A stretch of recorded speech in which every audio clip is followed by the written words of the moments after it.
Hello everyone, this is the finale of What If Naruto Left Konoha Forever, and I hope you guys enjoy this video and to like, to subscribe, to share, and check out the playlist. To see more, comment down below. Now let's start the intro. They call me a god.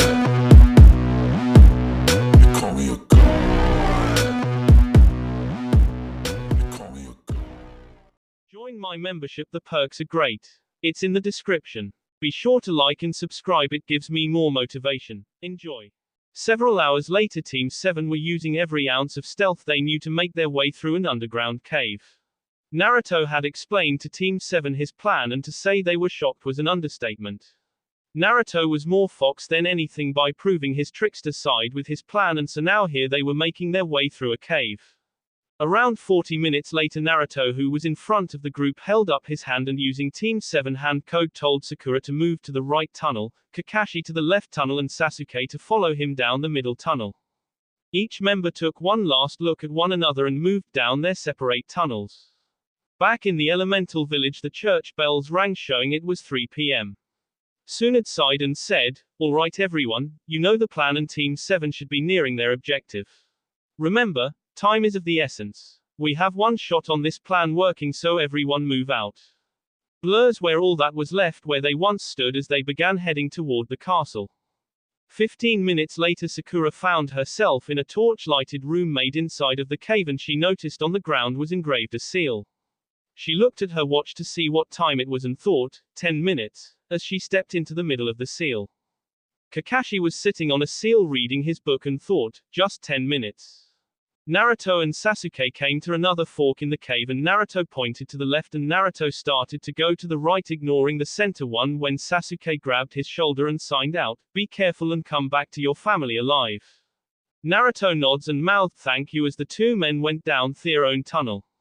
Soon they both found torch-lighted rooms just as Kakashi and Sakura had found, and checked their watches and thought, 5 minutes. Back with Tsunade and the rest of the Konoha shinobi, Tsunade saw a group of around 50 ninja heading toward them, and before she had a chance to say anything, Sand shot past her heading toward the group on nins. The nins heard something heading toward them and saw a large group of ninja heading toward them and got ready to fight when a huge cloud of sand started to fly toward them at incredible speeds. They started to get out of the way of the sand when a huge fireball came flying through the sand, followed by a shout of "Kamaitake" was heard, and the sand instantly parted as wind shot toward the men as well, overtaking the fireball and causing it to increase 10 times in size, killing nearly 30 of the men who were trying to figure out what to do as the sand had started to circle around them. Just then several shouts of "Bloodrun" was heard, and 2 male-looking and 6 female-looking werewolves charged toward the remaining nins and SD through them like a sword through silk. The main group continued to charge through the carnage that was going on around them.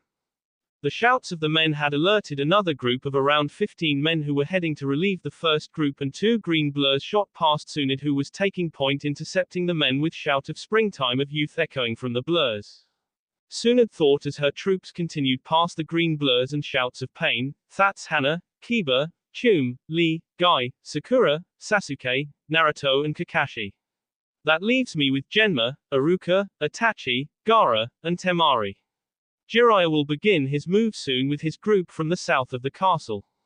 Inside the cave, 4 watchers beeped at that exact moment, and each member of Team 7 cut both their hands with a kunai and plunged them into the seal they were on while channeling chakra into them. Orochimaru was sitting on the throne of the castle and said, "So they have begun to move," after he heard from one of his subordinates about the attack on the group. He then began to laugh and said, "Send out half of our forces to intercept Tsunade and her army." 4 figures blurred out of the room, and Orochimaru thought, soon everything will be mine." Just then 4 puffs of smoke erupted in the throne room, and all 4 members of Team 7 appeared, and Naruto said, "Sir, I was right, Orochimaru is here." Orochimaru, shocked at first to see the intruders, laughed and said, My Naruto-kun, I see you have grown up and started a family. Tell me, when can I give your children their gifts?" as his tongue shirred out of his mouth as he said the last word. Naruto said, "Kakashi, Sasuke, Sakura, you know what to do. Orochimaru is mine." All 3 members nod and took off, running toward the wall on each side of the room before using chakra to climb them up to the ceiling and out onto the roof. Orochimaru watched them go and said, "Follow them and stop them." Several blurs that were concealed in the shadows began to run up the wall following the members of Team 7. Naruto pulled out the Raijin in his hand and activated it, and Orochimaru opened his mouth and out popped a snake who spat out the grass cutter. Orochimaru then grabbed it and said, "Today US boy, but don't worry, your children will live on, as my next vessels." Naruto slowly started to circle around Orochimaru, who had stepped off the throne, and Aslo started to circle when an explosion was heard and both men charged each other. Up on the roof of the castle several moments before, as the three remaining members of Team 7 ran for the three pillars of the castle, 6 blurs shot out from behind them and appeared in front of them. Sakura narrowed her eyes as she looked at the face of 2 root members. She cracked her knuckles and charged at them as they both charged to meet her. Kakashi looked ahead and saw Danzo himself, but noticed that Danzo seemed to be healthier than before, as well as recovered his arms. Said, "Well, this should be interesting," as he pulled up his hayate and began making hand signs as both Danzo and the other root member who was with him began making their own. Sasuke looked bored as he looked onto the face of Sai and another root member and flared his Sharingan to life and said, "Today is the day you're S traitor." Sai said, "Bring it less," as he quickly drew a tiger. Sasuke threw a kunai in his hand that barely missed the tiger but had an exploding tag on it which exploded, destroying the painting. He then began flashing through hand signs and grabbed his wrist as a Chidori appeared before charging the unknown root member and stabbing him through the heart, only to be espered in the back by Sai. Sasuke smirked and said, "Say boom," as he exploded and Sai burst into paint. The real Sai and Sasuke met each other in a taijutsu fight. Naruto dodged the fireball Orochimaru spat at him as he shot airballs at Orochimaru. Both of their swords lay on the ground on the other side of the room. Naruto appeared behind Orochimaru, who shifted his body to avoid the claw strike from Naruto to his back. Orochimaru then elbowed Naruto in the ribs, only for Naruto to burst into a puddle of water. Just then the water took the shape of a shark and attacked Orochimaru point blank, tearing him in half, only for Orochimaru to melt into mud. The sound of F meeting F echoed across the room as Naruto and Orochimaru fought each other head to head. Tsunade was nearly to the castle when a siren went off inside the castle, and suddenly she could sense several chakra signatures heading out of the castle. She took a deep breath and thought, "Please Jiraiya, be on time," as she continued to head toward the castle. Gaara said, "Should I begin now, Tsunade?" Tsunade shook her head no, and Gaara frowned, having sensed the chakra signatures as well. Jiraiya and his group were shadowing Tsunade running across the ice bridges Naruto had shown them when they first arrived at the castle coming from the south. Each member of his team had a sealed tag on them, hiding their chakra from everyone. Jiraiya frowned as he heard the Hyuga reports on Tsunade group each time they encountered group after group, and then he felt the chakra signatures in the castle begin to leave, and he said, "All right, it's time." As each of the Hyuga each summoned a falcon the size of a horse jumping on the bird's back, except for Hinata. Instead of her jumping on the bird's back, it was Tenten, and all 3 birds took flight into the air. Jiraiya saw the castle getting closer and saw explosions on top of the castle as well, and he thought, "I hope your plan works, Gaki."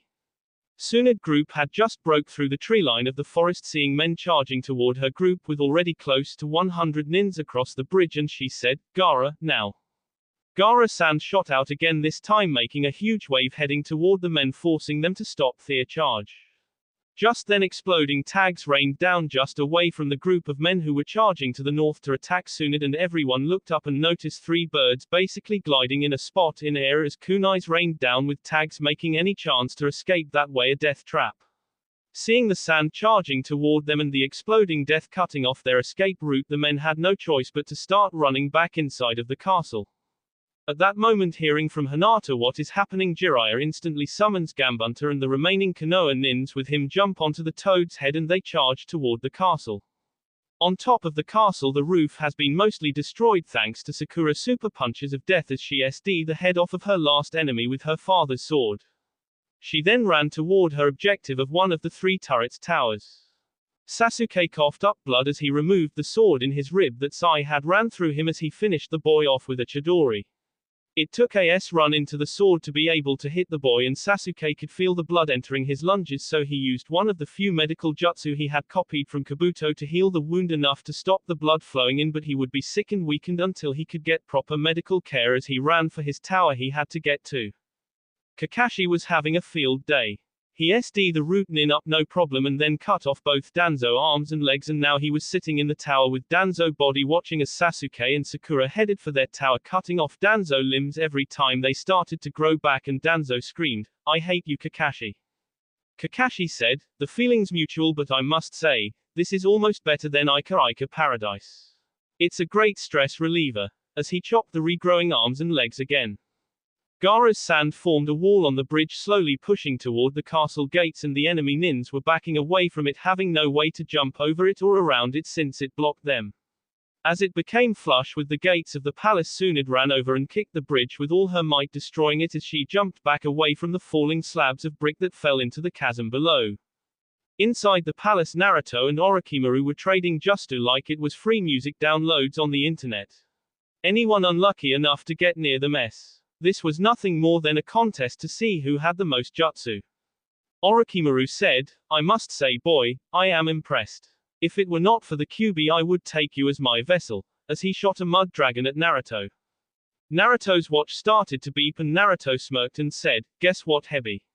Time's up," as made a sword of wind, cutting the dragon in half, and he took off running back toward the throne room where the fight had ventured from. Up in the towers, the watches of Team 7 started to go off, and Kakashi said, "Damn. Playtime's over," as he cut off the head of Danzo with his sword and saw that the body was not growing back since the talisman was destroyed. He stood up and grabbed the bell that was in the tower and struck it with the ringer. Sakura took that moment to struck hers, and it sounded different than Kakashi. After Sakura rang, Sasuke hit his, also making a unique sound, and then when silence took over, all three bells rang together one last time, making a very unique sound. Gambuta, who had landed at what was left of the bridge entrance, took a deep breath and shot out as much water as he could toward the castle. As the sound waves from the bells hit the water, everyone could see what appeared to be a dome starting to appear, grabbing the water and shaping it. Haku, who was on top of Gambunta, began using her bloodline to change the water into ice as it continued to form a dome as more and more water was added. Jiraiya screamed, "If you know any Suiten jutsu, use them now and aim for the castle." Across the island, as the bells sounded in the castle, Queen Yuki sighed and said, "And so winter returns," as she removed the hexagonal crystal from the generator. As she did so, a cold wind took hold and started blowing across the land as snow began appearing on the ground. Just like when she started the generator all those years before, and it instantly warmed the island, it now reclaimed the island in the same fashion. Naruto ran as fast as he could into the throne room, with Orochimaru showing as fast as he could after him. Up the walls Naruto ran and onto the roof as Orochimaru burst through the ceiling, cutting off his escape route. Circling the tower, the three giant falcons swooped down by each of the towers as Kakashi, Sasuke and Sakura all jumped onto the summon, taking flight. Orochimaru said, "Why retreat now, boy? Scared of me?" as he tried to figure out what is going on. Naruto took off running toward the edge of the castle, only for Orochimaru to cut him off again. Naruto thought, I got to get out of here before it's too late, as he glanced across the island and saw the snow reclaiming the island. Orochimaru, who had retrieved the grass cutter while chasing Naruto, pulled it back out of his mouth and said, "Now, boy. I don't know what you have planned, but it will fail and you will here today." Naruto, who was backing up, said, "You will here today, Orochimaru, and nothing you say or do will stop it," as he continued to back up. Orochimaru saw something change real fast in the corner of his eye and saw the land changing to snow and asked, "What is that, boy?"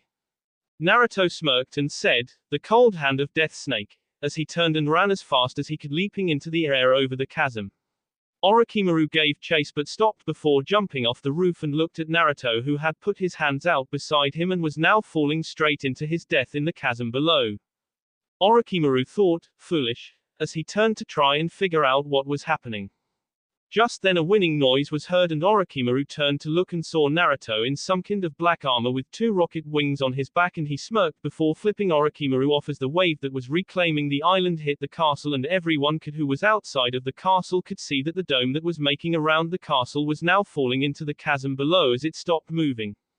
Orochimaru shot out a snake from his sleeve at Naruto, and Naruto dodged out of the way, watching as the ice dome fell into the canyon below, and Naruto said, "Hey snake, ever wonder why this country was always winter no matter what in the past before spring came here a few years back?" Orochimaru began making hand signs ignoring Naruto, and Naruto said, because the entire sland is nothing but one giant self-contained freezer, as he flew high into the air. The moment the ice dome impacted with the chasm floor, a seal appeared glowing under the rocks that held the castle up began being covered in ice as it made its way up the walls, going all the way up. Inside the castle, as the wall of ice passed by the floor, the castle walls all began to glow with seals that were hidden began appearing, and all the men inside began to scream as they were encased in blocks of ice. On the roof, Orochimaru summoned a giant snake and was sitting on the snake's head as Naruto dodged the snake as it tried to bite him, and Naruto saw the ice wave hit the roof and then move to where the summon was and move up the summon, making it scream in pain as Orochimaru, noticing what was happening for the first time, jumped off the head of the snake as it was frozen solid and using his tongue grabbed a hold of Naruto's leg and said with his tongue out, "Now boy, I will kill you." As a snake came out of his mouth and started to climb his tongue toward Naruto, who began flying higher and higher into the air. The snake got close enough to strike Naruto as he continued to go higher, and it set up on Orochimaru's tongue and opened its mouth, and the grass gutter popped out and it dove toward Naruto. In that instant, Orochimaru heard a voice in his head of Kabuto say, "Now I have my revenge, master. Your mind has been getting weaker and weaker, making you overlook obvious things, and now you are by my hands." Instant clarity hit Orochimaru as Kabuto's spirit faded away and he realized how he ignored the danger. It was at that moment he saw the snake strike toward Naruto's heart and X. Down below outside the castle, the Konoha shinobi saw the chasm light up for some reason, and ice began to travel along the support that held the tower up, and it made its way up into the castle, encasing it in ice and snow. The shouts of people screaming on the inside echoed across the chasm, and Ibiki asked, "What's happening?" Itachi said, "It's the reason why there is always snow here before. A seal was placed in the canyon by the founder of this country. Before that time this island was nothing but a volcanic island. To stop it they created a seal to freeze the entire island to stop the volcano, however they made a mistake when they made it. They could not stop the seal from freezing the entire island, which is why when the generator was shut off the entire island started to freeze back. However, Tsunade turned and asked, "However what?" Itachi said, "When Naruto was here the last time before he knocked his wife up the third time, one of the kids fell off the bridge from the castle that you just destroyed. In an act of desperation Naruto jumped off the bridge catching her, and he summoned Kyuubi to cushion the fall below. When he landed, Kyuubi was trapped and could not move. Naruto looked and noticed the seal glowing. Kyuubi turns out knew of someone who knew the secret of this island and the seal and told Naruto where to go." Tsunade asked, "I take it that this someone was a demon?" Itachi said, "Yes, a minor demon called Shiva. She has the ability to control snow and ice and has been to this island before when she traveled from her home. Naruto met her and she gave him a book that told of the seal she found here in her investigation, which is how we know the history of it. With it Naruto knew of the second ability of the seal, which is what we just did." Tsunade saw the three falcons flying close to them to land and then saw a snake appear and Naruto flying in front of the snake as it began to freeze, and Orochimaru using his tongue to catch Naruto as they started to fly higher and higher. Jiraiya, who had been listening, asked, "And exactly what is the second feature of the seal?" Itachi saw Naruto flying higher and said, "In case the volcanoes ever became active again, the seal can have ice and chakra, which was one of the few common jutsu of the people who settled here knew to use, and it would save the castle from the lava by freezing it. However, the only problem with that is," Tsunade said, "it freezes anything in the castle as well, living or not," as she saw the snake shatter and fall to pieces. Itachi nods and Sakura asked, "What is Naruto doing? Can anyone see him?" Hiashi said, "He is extremely high, and Orochimaru has a snake summon who has the grass cutter in its mouth ready to strike Naruto, resulting in both their deaths." With a grim look on his face as everyone stared shock with hope and fear on their face. Up in the sky the snake dove toward Naruto, who gasped as it hit him in the heart, and Orochimaru screamed, "No!" as he saw the engines shut off and they began to fall. As they fell, Orochimaru thought, "Well, at least I take the Kyuubi brat with me." The Konoha shinobi all screamed out when they heard Naruto was esped, and the two started to fall. As they fell, Sasuke screamed, "Hinata, summon another falcon, quick." Hinata said, "No," making everyone look at her shocked. Sasuke ran over and grabbed her and began shaking her and asked, "Why, H is going to S if we don't save him." Hinata smiled and said, "No, he won't, look," as she pointed over toward the chasm as Orochimaru and Naruto fell into the chasm. Everyone ran over to the edge of the chasm screaming Naruto except Hinata. As they looked down they saw someone sitting on the wall looking down at the two falling people eating a bucket of popcorn and he said, "Great show, huh?" As they all gaped and looked back and forward between the two falling shinobi and the man who was sitting there who had red hair, violet eyes, and a smile on his face. As the 2B hit the ground below the man said, "And sir, Naruto Uzumaki, Jinchuriki of the Kyubi no Kitsune and Rokudaime Hokage of Konoha King Orochimaru and saving the village." The noble king of Snow Country Naru Kazahana asked all those who witnessed the death of such a noble man to be silent as to where the hero of Snow Country was buried so he may rest for all eternity, as he turned and stood up walking up the side of the chasm and onto the top of the chasm. Tsunade who had tears in her eyes said, "Naruto, are you okay?" The man said, "I'm sorry Tsunade-san, but did you not hear? Naruto Uzumaki just s. I am Naru Kazahana, husband of Kayuki Kazahana.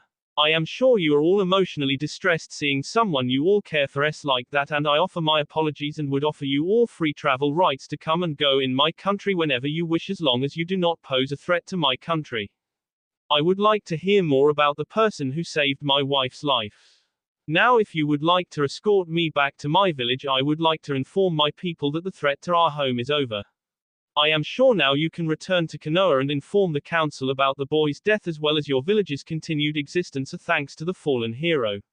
Now he can rest in peace without worrying about the threats to his family and himself from his enemies foreign and domestic."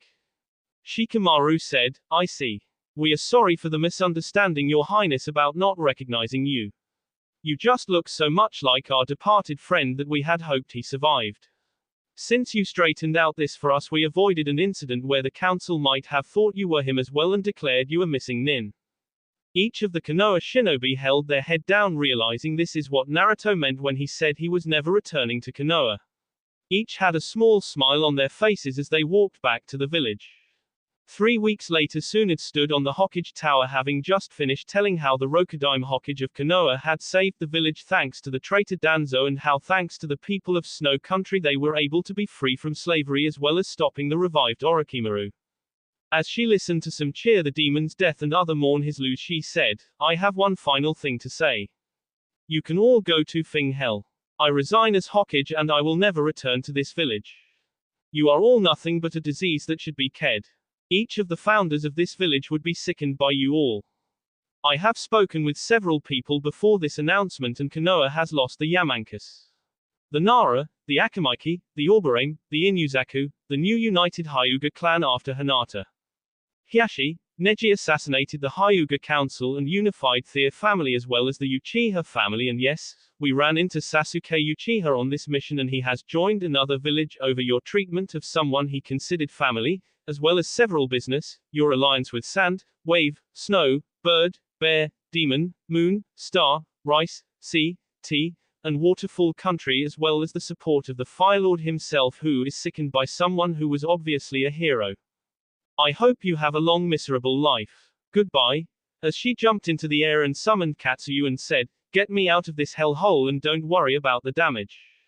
Katsuyu destroyed a good portion of the buildings in her way out of the village as everyone stood shocked by what had just happened. A civilian council member said, "What are we to do?"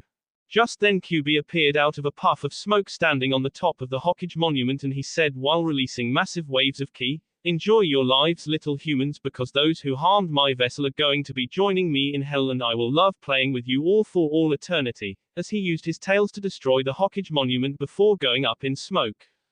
Naruto thought, and so the mighty tree has fallen. I had planned on just leaving them be but after my death the clans of Konoha asked to be allowed to join the elemental village. At least now I really can be truly happy with not only my family, but my friends as well, as he walked over to his wife who had been hiding in the trees behind the Hokage monument. He then kissed her and said, "Let's go home. I'm sure mom and sis are getting tired of babysitting." Yuki smiled and said, "You know, we could go on another honeymoon," as she rubbed her hips into his. Naruto smiled and thought, well I guess I'm going to be a dad agent someday, as he pulled her into a kiss before they both left in a swirl of leaves. The end. That will be all for this video. Be sure to like, subscribe, share, and comment down below for more videos. Goodbye.